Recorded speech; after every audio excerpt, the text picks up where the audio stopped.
이 독성, 그러니까 비루트라고 하고 어추라고 하는 의미를 어떻게 봐야 될 것인가 굉장히 이야기가 많이 됩니다.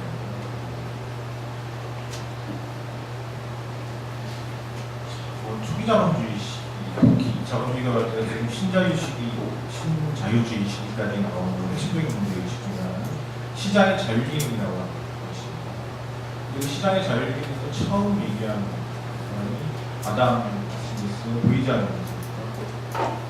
보이지 않는 손의 핵심은 그냥 가만히 있어도 시장이 알아서 해준다는 것인데, 그것을 기반으로 했던 게 뭐냐면 시장이라고 하는 것은 개인들의 어떤 개인 사익추구라고 하는, 어떻게 보면 이블리스라고 하는 것이 않습니다. 사익추구욕이 시장에 들어가면 공적으로 변한다라고 하는 그런 것들이 깔려 있는 거죠. 그래서 사상사적으로 보면 두 가지가 대비가 되는데, 자본주의가 나타나면서 시장을 강조로 해서 개인들의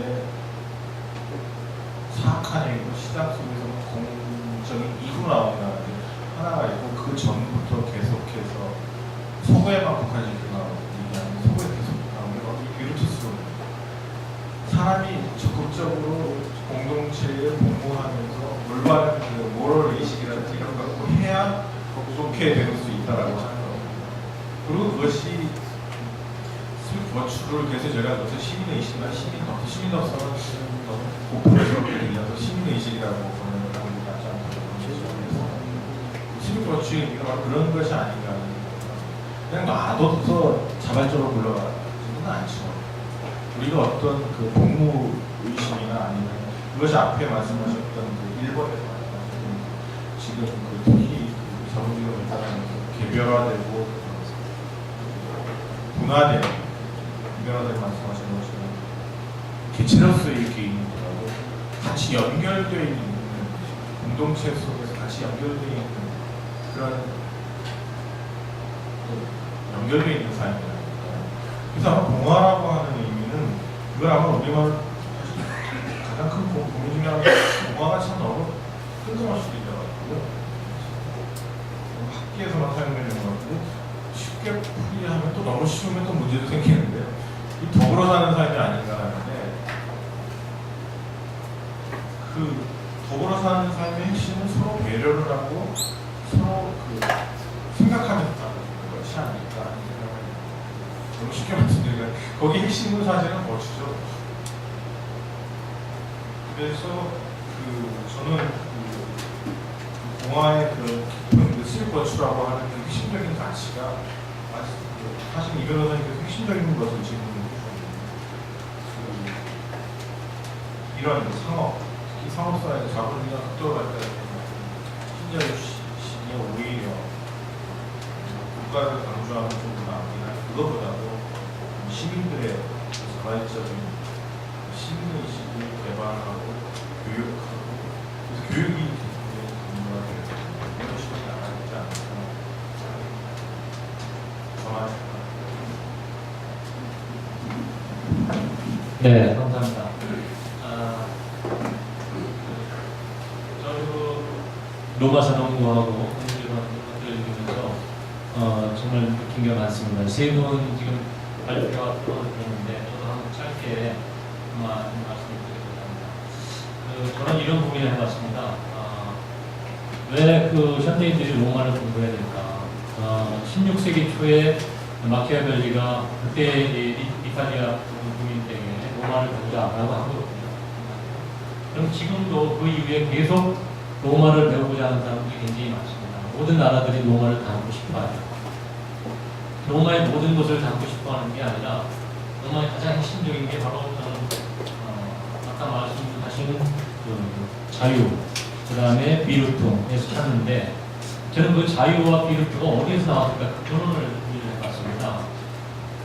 왜 사람들은 로마 사람들은 한 사람 한 사람의 자유를 소중하게 여길 수밖에 없었을까? 또 자기들의 권리를 주장할 수 있었을까? 또 비루투, 말하자면 시민적인 덕성을 요구했을까? 저는 그 근본적인 게 한 사람 한 사람이 그만큼 국가에 대한 헌신과 희생이 있었기 때문에 좀 애국심도 생겼고, 또 비르투를 요구하는 그런 문화가 생겼다고 생각이 듭니다. 한마디로 로마는 군사국가입니다. 군사국가. 처음 생길 때부터도 남자들만 모였습니다. 여자가 하나도 없었어요. 그래서 옆에 그 사비나 부족을 쳐들어가고 여자들을 다 도둑질해 옵니다. 근데 여자 한 명도 없이 불량배들만 모인 그런 국가였어요. 그래서 여자들은 단체로 다 노략질을 합니다. 그 결국은 그 부족하고 합쳐지게 되죠. 아, 이렇게 뺏기고 억압을 받느니 차라리 우리가 합치자. 우리 여자들 되니까 가정을 같이 이루게 했던 겁니다. 자, 이걸 뭘 얘기하냐면 로마의 그 출발의 성격이 남자들의 군사력으로 시작이 됐다. 그리고 그 군사력이 기반이 됐기 때문에 세계적인 대제국을 건설할 수 있었다. 그런데 그 어떻게 제국을 건설할 수 있었냐면 로마에서는 모든 사람들이 다 군대에 갈 수 있었던 게 아닙니다. 군대에 가고 싶으면 갈 수 없는 사람들이 있었거든요. 군대는 아무나 못 가는 거였어요. 예를 들어서 지금 로마 공화국하고 지금 현대 공화국하고 틀린 점은 로마 공화국은 노예제도에 기반했다는 겁니다. 그 공화국의 그 가치는 굉장히 좋았지만 한 가지 약점은 바로 노예제도를 기반으로 했다. 그 얘기 뭐냐면 노예나 외국인에게는 아무런 주권이 없었죠. 그 로마 시민권을 얻는다는 건 엄청난 이 권리이자 또는 혜택이고 의무였습니다. 그래서 군대를 가는 것은 아무나 가는 게 아니라 유산자 계급만 군대를 갔습니다. 돈이 없는 사람들은 갈 수가 없었어요. 가난한 사람은 가고 싶고 못 갔던 거예요.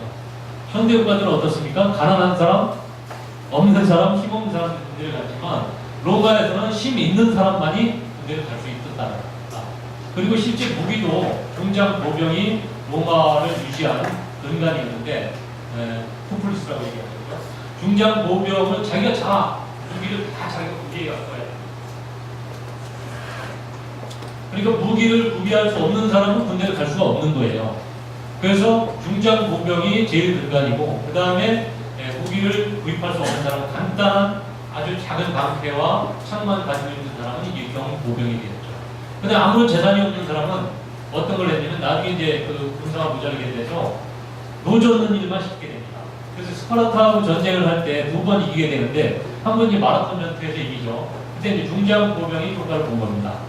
두 번째 이제 살라미스 해전에서 이기게 되는데 이때 그 공을 세운 사람들이 노젓는 사람들이 있습니다. 그러니까 해전에서 노를 젓는 사람이 없으면 전투를 할 수 없는 거예요. 그 배에 탄 사람들이 예를 들어서 한 10명 정도 배를 타게 되면 노 젓는 사람들 한 100명 이상이 됐습니다. 왜냐면 3단 노를 젓기 때문에.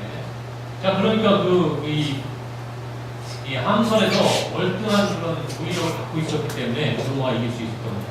자, 이 얘기는 뭐냐면 로마에서는 군대에 가서 피를 흘린 사람만이 시민이 될 수 있었던 거예요. 그래서 군대에 가는 거를 자기는 군대 가는 시민들은 시민권을 가진 사람은 세금을 내지 않습니다. 왜냐? 나는 목숨을 바치는 사람이다.